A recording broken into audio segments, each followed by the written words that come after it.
Have you ever walked into a room and felt the atmosphere shift? You didn't speak, you didn't posture, you simply existed, and yet people turned away. Conversations paused. Some smiled politely, but their eyes betrayed discomfort. Others avoided you altogether. Not because you were rude, not because you were arrogant, but because your presence said one thing: I see. And for many people, that's terrifying. They call you too intense, too serious, too sensitive. But deep down, you've always known you're not too much. You're just more than most are willing to face. You're not broken, you're whole. And that is the real reason you don't fit in, because the world doesn't know what to do with wholeness. It understands personas. It rewards masks. It fears what cannot be controlled, labeled, or easily understood. Carl Jung once wrote, "The privilege of a lifetime is to become who you truly are." But he didn't say what comes after that becoming. What comes is exile. Not always literal, but psychic. You find yourself standing at the edge of every room, not because you want to, but because your truth has weight. And that weight unsettles people still floating in illusion. Your aura isn't just energy. It's everything you've reclaimed from the shadow. Every part of yourself you've stopped apologizing for, every wound you've made peace with, every truth you now carry in your bones. And when that kind of coherence enters a space, it creates ripples.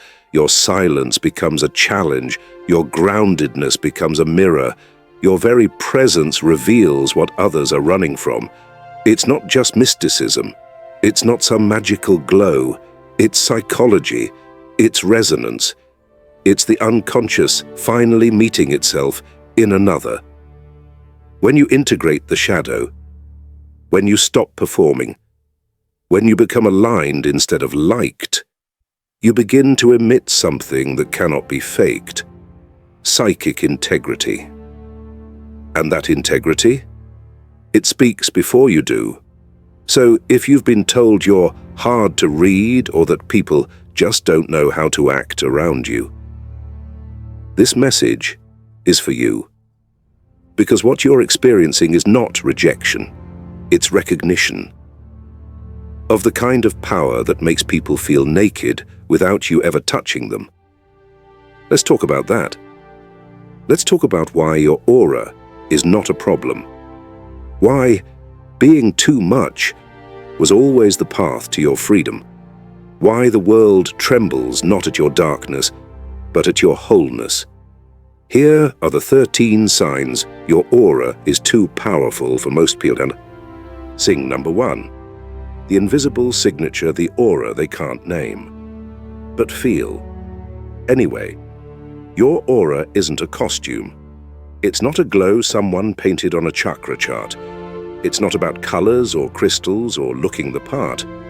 It's what you carry into a room before you speak. It's the residue of every truth you've faced, every lie you stopped telling yourself, every piece of yourself you dragged out of the shadow and brought home. It's your psychic fingerprint, utterly unique, utterly undeniable. Most people walk through life cloaked in persona, the mask they think the world wants to see, smiling for approval, shrinking for acceptance, fitting in while slowly disappearing. But you radiate something different. You radiate presence. You don't need to speak loudly. You don't need to perform. Your very being speaks volumes. Carl Jung understood this phenomenon long before energy fields became pop culture. He didn't call it aura, he called it integration. Because when you bring the unconscious into consciousness, when you reconcile your ego with your shadow, when you stop fragmenting to survive, you create coherence. And coherence is powerful. It's the quiet clarity that walks into a room and makes people forget what they were saying. It's the stillness that makes someone laugh nervously or look away. Not because you're intimidating, but because their soul just remembered something it had buried. Your presence is not loud, it is resonant. You say nothing, but people hear something. You look at someone, and they feel seen in a way they weren't prepared for. You ask no questions, but their walls begin to tremble. Because you don't just bring yourself into a room. You bring the years it took to become yourself. The nights you cried without answers, the decisions you made to walk away from what was safe for what was true. And that energy, that kind of aura, it disrupts. Not because you're trying to, but because you exist outside the script. You are not here to play a role. You are not here to make others comfortable. You are here to be whole. And wholeness in a fragmented world is confusing, unsettling, even threatening. But let this be your reminder. You are not here to be digestible. You are not here to be liked by people still addicted to illusion. You are the reminder, the mirror, the echo of what they've forgotten in themselves. Your aura is not decoration. It is your invisible signature. And it's felt long after you've left the room. Seeing number 2, why they pull away your presence disturbs what they've hidden, Carl Jung once said. People will do anything, no matter how absurd, to avoid facing their own soul. And it's true, most people aren't living, they're performing, playing roles, wearing masks, saying what they think they're supposed to say, feeling what's acceptable to feel, projecting a version of themselves that won't rock the boat. But you rock it without trying. You walk into a room and the atmosphere shifts. You don't raise your voice. You don't impose. You just exist, without apology. And somehow, that's too much.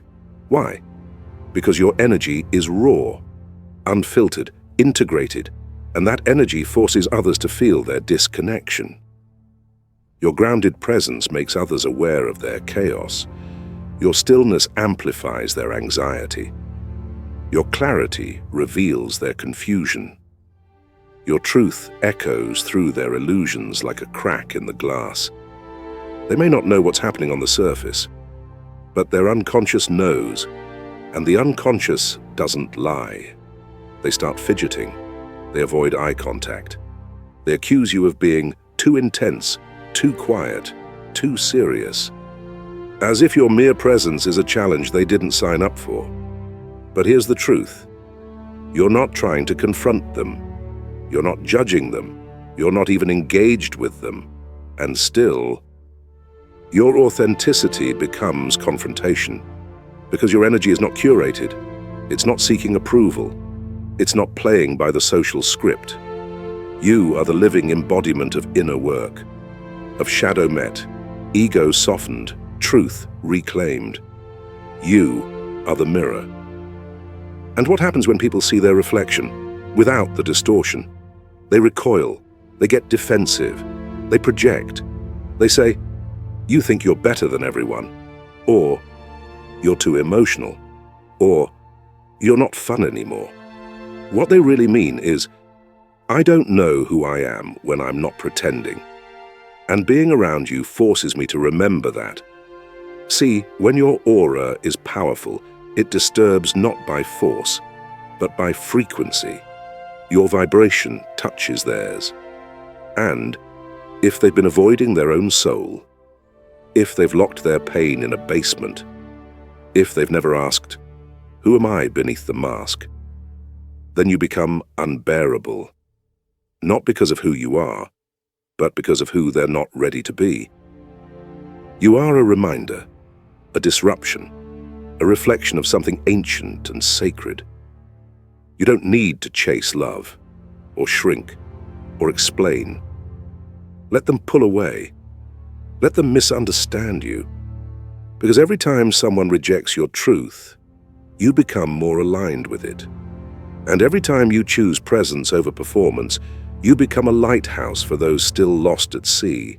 Not everyone will come close, but those who are ready will stay. And they will see you not as a threat, but as the permission they've been longing for. Sing number 3, the power of wholeness. You didn't get this aura by accident. It wasn't handed to you in a meditation class or bestowed through affirmation. You earned it. Through fire, through silence, through the nights you cried alone but didn't abandon yourself. Through the moments you said no, knowing it might cost you the only love you had. You earned it by walking away from the things that made you feel safe, but small. This isn't confidence. This is clarity. Because your shadow? It's not hidden anymore. You've sat with it, held it, listened to it scream, and instead of running, you stayed. You gave your inner darkness a name, a voice, a seat at the table. And in doing so, you became something rare in this world. Whole. Wholeness isn't perfection. It's not polished or pretty. It's not a brand or a performance. It's truth. It's having the courage to say, this is all of me. The light, the grief, the rage, the grace. I'm not here to be palatable. I'm here to be real. And that truth carries weight. Not the weight of burden, but the weight of depth. The kind of depth that makes others pause when you speak, or lowers the volume of a room when you enter. It's the weight of a soul that has returned to itself.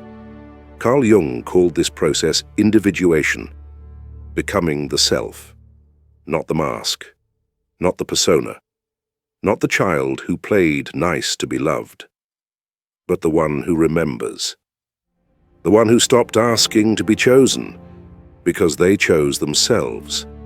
And when you carry that energy, it shifts people. Some will open around you like flowers after drought. They'll feel seen, even if they don't know why. They'll tell you secrets they haven't told anyone. They'll thank you for just being. Others will retreat. They'll shrink. They'll call you intimidating or aloof or too intense. And some will attack. Not because you're wrong, but because you're true.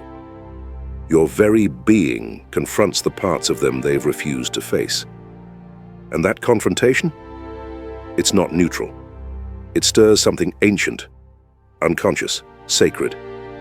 But you are not here to manage their reaction.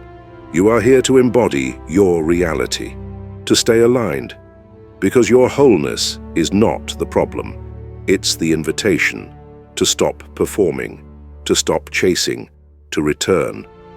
Let your energy speak what word cannot. Let your depth disturb the shallow. Let your presence be a prayer without a sound. You are not too much. You are the echo of what they've forgotten. Keep echoing. Sing number 4, projections and psychic energy. According to Carl Jung, we're not just people walking around in bodies. We are psychic fields, living energy systems. And when your field becomes powerful, integrated, clear, unshakable, it doesn't just exist, it interacts. It pressurizes the space around it, not by intention, but by nature. Because psychic energy seeks balance. And when a coherent field meets a fragmented one, everything unresolved rises to the surface. That's when the projections begin. They say you're arrogant, but what they're actually feeling is their own inadequacy reflected back. They say you're too emotional, but it's only because you've dared to feel while they've been taught to numb. They say you think you're better than everyone, when in truth, you've simply stopped pretending you're less. Jung taught that the unconscious mind projects what it cannot accept. That which is disowned internally must find an external target. And when you walk into a room anchored in your truth, you become that target. Because you're no longer playing the game, no longer hiding, no longer fitting into their story of how things should be. You've stepped out of the script, and now you're improvising from the soul. That terrifies people who have never questioned the script. You don't belong to their projections, but they'll place them on you anyway. And it's not your job to explain, defend, or fix it. It's your job to stay grounded, to remember Their fear is not your arrogance. Their discomfort is not your aggression. Their unease is not your problem to solve. Because what you're really doing, without even meaning to, is activating their unconscious. You are a mirror, a tuning fork, a disruption, and your psychic energy is like a spiritual X-ray. It reveals the fractures beneath the surface masks.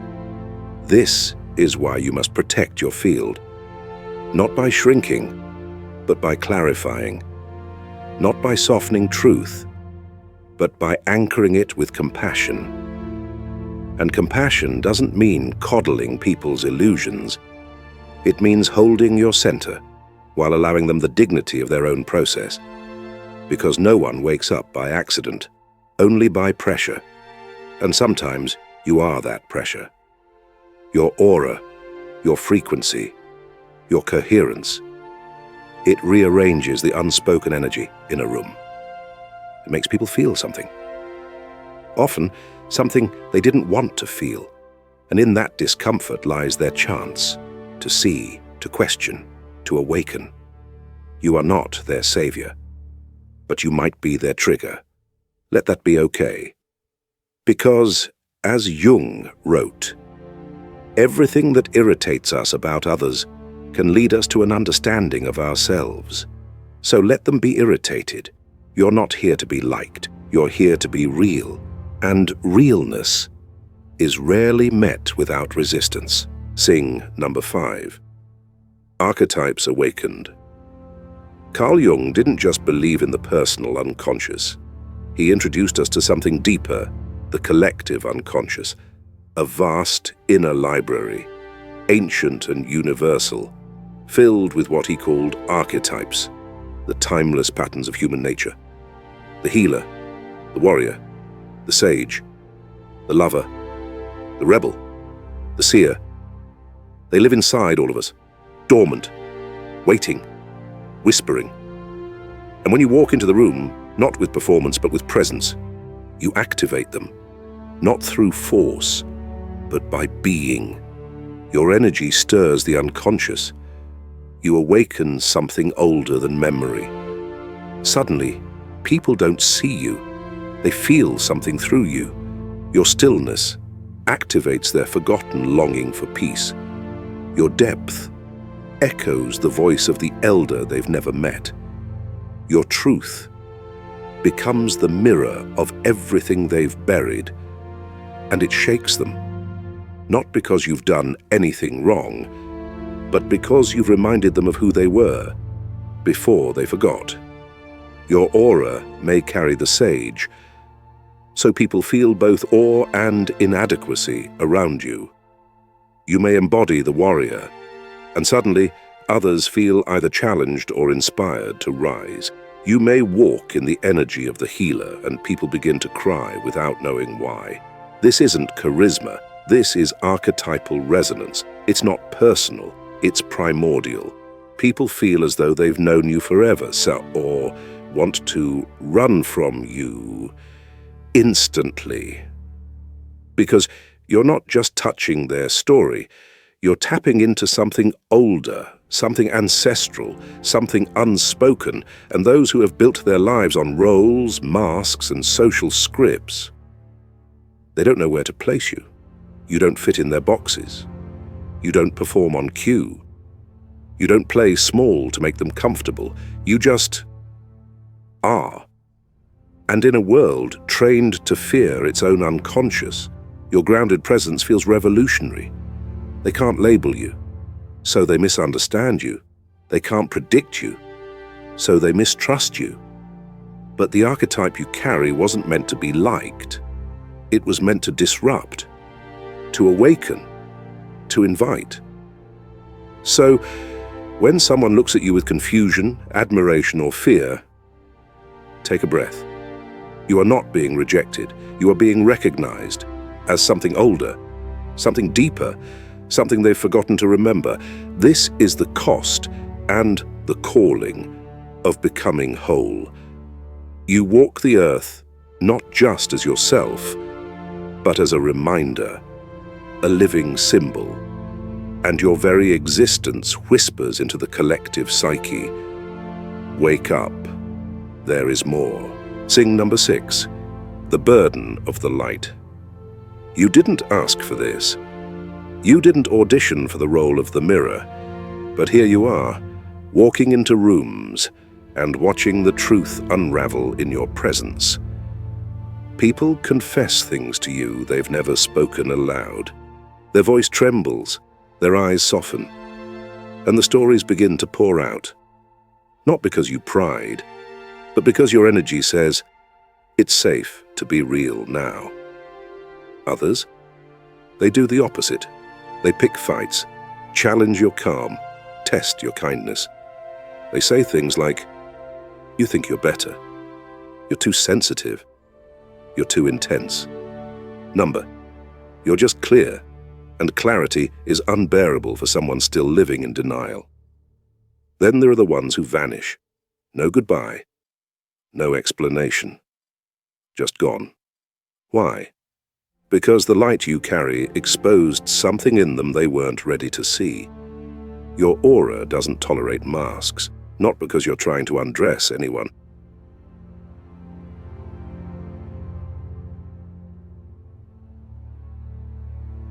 But because you refuse to wear one yourself. And in a world addicted to performance, your authenticity is an act of rebellion. It says, no more pretending, no more people-pleasing, no more shrinking to fit. That kind of honesty. It shakes foundations. And that's the burden of the light. You don't just shine, you illuminate everything. The shadow, the wounds, the unspoken tension in the room. Carl Jung warned us, enlightenment is not imagining figures of light, but making the darkness conscious. And that's what your presence does. You don't preach, you don't push, you just are. And in that being, people feel seen, sometimes for the first time. But being a living mirror isn't easy. It's lonely. It's misunderstood. There are days you'll wonder, why do I feel so heavy? Why do I feel so alone? It's not because you're broken, it's because you're carrying clarity in a world still seduced by illusion. But here's what matters. You're not carrying it with resentment, you're carrying it with grace. You didn't choose this path, but you're walking it anyway. And that courage, that quiet, unshakable courage, matters. Because for someone else out there, your light is not a disturbance. It's a signal, a sign that it's possible to live without masks, to walk in truth, to be whole, to belong to yourself. And that makes the burden worth it. Sing number 7, how to protect your field. Your aura is not armor, it's not a wall, it's not a shield you hide behind, it's light, radiance, presence. But even light can burn out when it's not protected. Carl Jung didn't tell us to shut the world out. He told us to discern. Individuation, his sacred term, doesn't mean becoming a hermit. It means becoming whole enough to know what is mine and what is not. You don't need to absorb every emotion in the room. You don't have to fix every broken soul. You are not a sponge. You are a mirror. And sometimes mirrors must be covered, so they don't get scratched by every passerby. Protecting your field doesn't mean hardening. It means softening inward toward yourself. You must learn the holy word. No. No to emotional vampires. No to projection. No to being the dumping ground for everyone's chaos. You can hold space, but you are not a landfill. You can be compassionate, but not sacrificial. You can shine, but you don't have to be on all the time. Even lighthouses need maintenance. And here's the truth. Some people will call your boundaries selfish. Let them. Let them misunderstand you. Let them label you. Because the more grounded your aura becomes, the more it will repel what's not aligned. That's not arrogance.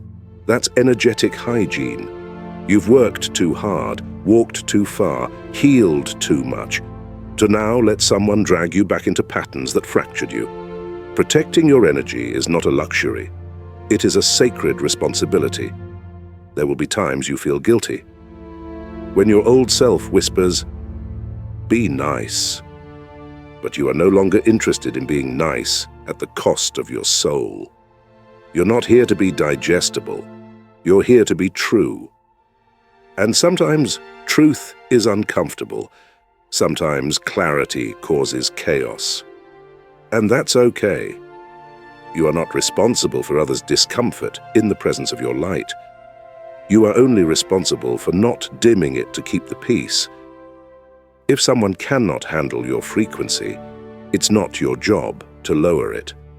It's your job to hold it steady, because your steadiness becomes an invitation to rise, to grow, to meet you in a space of truth. Protecting your field means you stay rooted, not reactive. It means you walk away, not out of anger, but out of honor. It means you don't abandon yourself just to make others more comfortable in their illusion. You once betrayed yourself for love, for belonging, for peace. No more. Now, you choose truth. You choose self-respect. You choose to stand fully in your aura, without apology. Because when your energy is clear, you don't just change rooms, you change lives. Sing number 8, you naturally repel the superficial. You don't chase the spotlight, but somehow it avoids you, and so do the crowds addicted to it. The shallow ones, the performative charmers, the small talk experts. They grow quiet around you, fidgety, uncomfortable. Not because you said anything, but because your energy whispers, "I see through this." Carl Jung warned us about the persona, the mask we wear to survive social games. Most people live behind that mask their entire lives. But you took yours off. And now you walk into rooms not with a performance, but with presence. In a world that rewards surface-level validation, your depth is disruptive. You're not loud. You're still. You don't entertain drama. You witness it. You don't gossip. You sit in silence. And that silence becomes louder than noise. To the ego, terrifying. To the mask wearers, threatening. To the real ones, magnetic. Superficial people don't know what to do with you. You don't play the game. You don't laugh on cue. You don't shape-shift to fit the scene. So they say, "You're too serious. You're too intense. You think too much." But what they really mean is, "I can't perform around you." Because you don't allow pretense. You're not interested in image. You're not here for hollow praise. Your very existence says, "Let's talk about what's real." And that invitation feels like confrontation to those still hiding from themselves. This is your gift. This is your filter. This is your inner light doing the sorting for you. Because let's be honest, you didn't come this far to go back to small. You didn't survive your shadow, confront your unconscious, integrate your wounds just to sit at tables that serve plastic conversations and spiritual starvation. Your presence demands authenticity, and not everyone's ready for that, so they ghost you, or gossip about you, or avoid you. Let them. Their distance is protection. Their absence is clarity. And your solitude, that's your sanctuary. Because when you repel the fake, you make space for the real, and the ones who stay, the ones who feel peace in your presence, even in silence, those are your people, the ones who don't need the mask, because they've started taking theirs off too. Seeing number 9, people feel either energized or drained around you. Your presence is not neutral, it alters the room. Some walk away feeling seen, lifted, even healed. Others leave agitated, confused, strangely exhausted. And you've asked yourself, did I do something wrong? But here's the truth. You didn't do anything. You are something. Carl Jung taught that each of us is a psychic system, a living field of unconscious material, energy and memory. When you enter a space fully integrated, you don't just walk in, you resonate. Your aura becomes a tuning fork, and everything around you either harmonizes or clashes.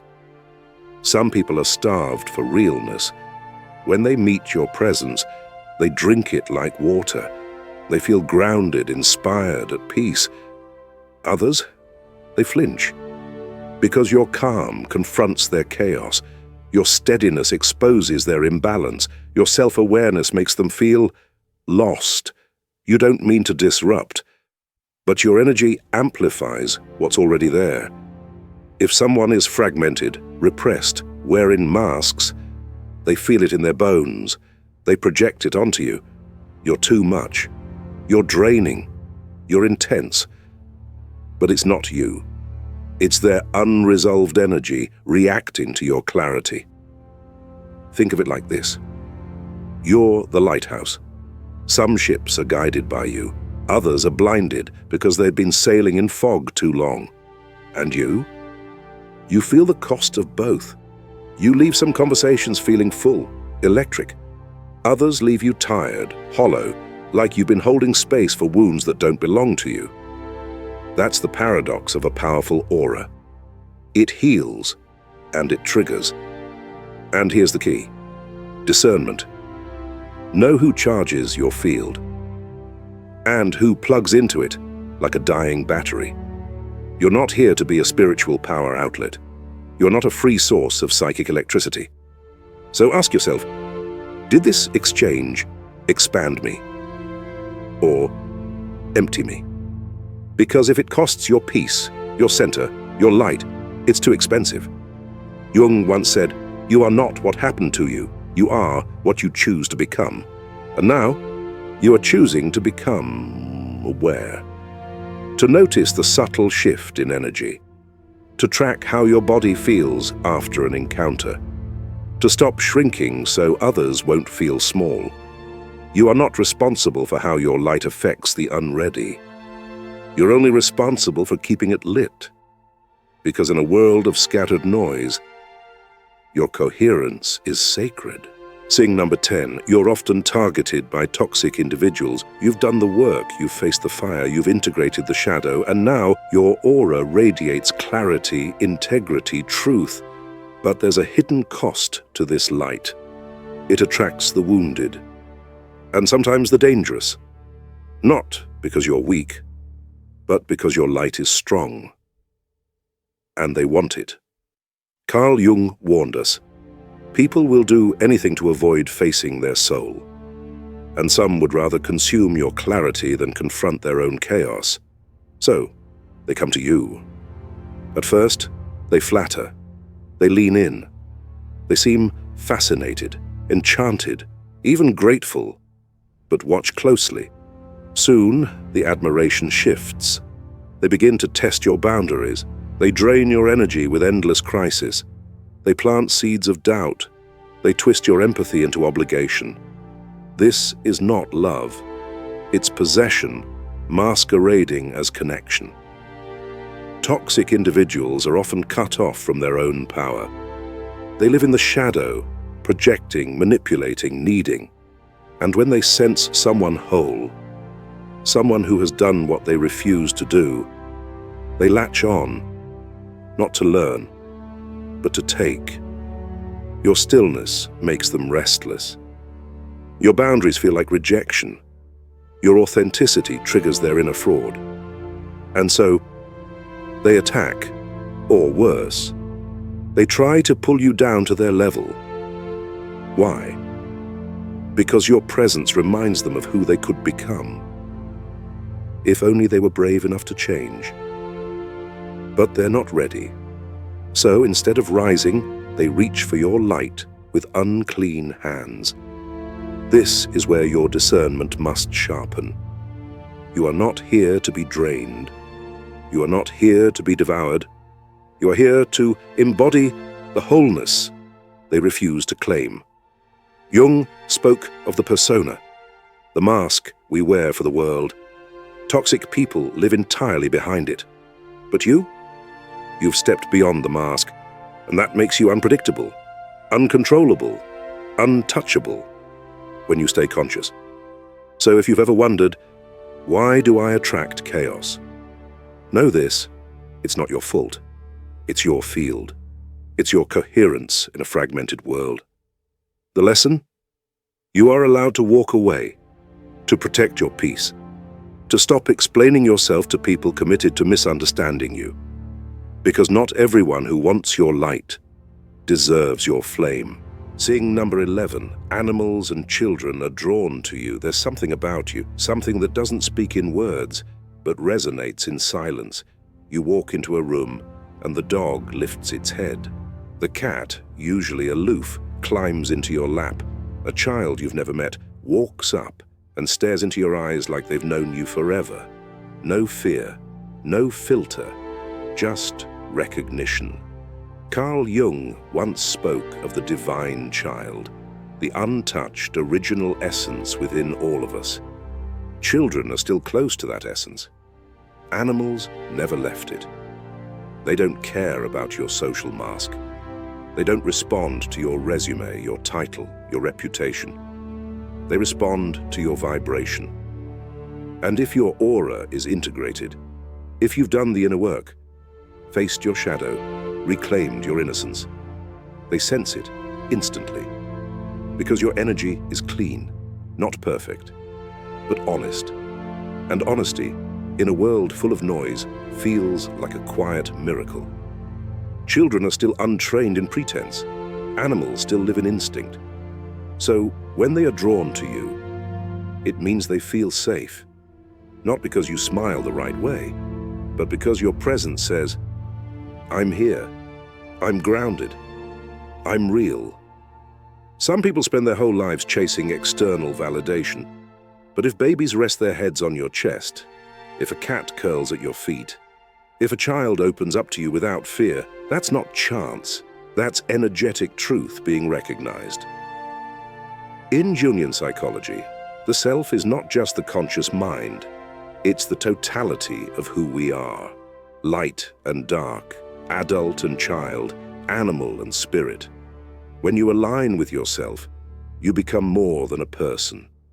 You become a field of coherence. That coherence is rare. It cuts through distortion. It speaks directly to what is primal and pure in others. So if you've ever wondered why animals calm down around you, why children follow you, why even babies stare at you for too long, it's not because you're odd. It's because your presence reminds them of something they don't have to explain. A kind of soul honesty they can trust. Take that as sacred affirmation. The world may not always see you clearly, but the purest hearts do, and they don't lie. Seeing number 12, you're extremely self-aware and spiritually grounded. You walk slowly, you speak with intention. Even in chaos, you remain calm, not because you don't feel, but because you've learned not to drown. You've walked through fire, you've sat in the ashes, and now you carry the quiet power of someone who no longer needs to prove anything. This is spiritual grounding. Carl Jung didn't just speak of wholeness, he lived it. He knew that real strength doesn't come from ego. It comes from integration, not bypassing pain, but meeting it. Not rejecting the shadow, but welcoming it home. And that's what you've done, haven't you? You've listened to the voice within when everyone around you screamed to conform. You've chosen solitude over shallow approval. You've said no when your body begged for rest, even when it cost you connection. That's not selfishness. That's clarity. And clarity disturbs those who are still chasing noise. In a world addicted to reaction, your stillness feels unnatural. To people who live in mental clutter, your inner silence feels threatening. They don't understand how you can be so centered. They mistake your boundaries for coldness. They call your discernment judgmental. They say you're distant because you don't engage in the games. But you see it clearly now, don't you? This isn't distance. This is presence. This isn't judgment. This is awareness. You are grounded because you've met yourself fully. You've faced the storm inside and returned not empty, but anchored. In Jungian language, this is the emergence of the self. The conscious and unconscious integrated. The ego no longer running the show, but serving something deeper. And that depth is what people feel in you, even if they can't name it, even if they run from it, even if they try to shrink it. You don't need to be the loudest in the room anymore. Your silence carries weight. Your gaze carries truth. You walk with light in your spine and shadows at your side, not hidden, not ashamed, but accepted. You are no longer trying to escape yourself, and that is the rarest thing of all.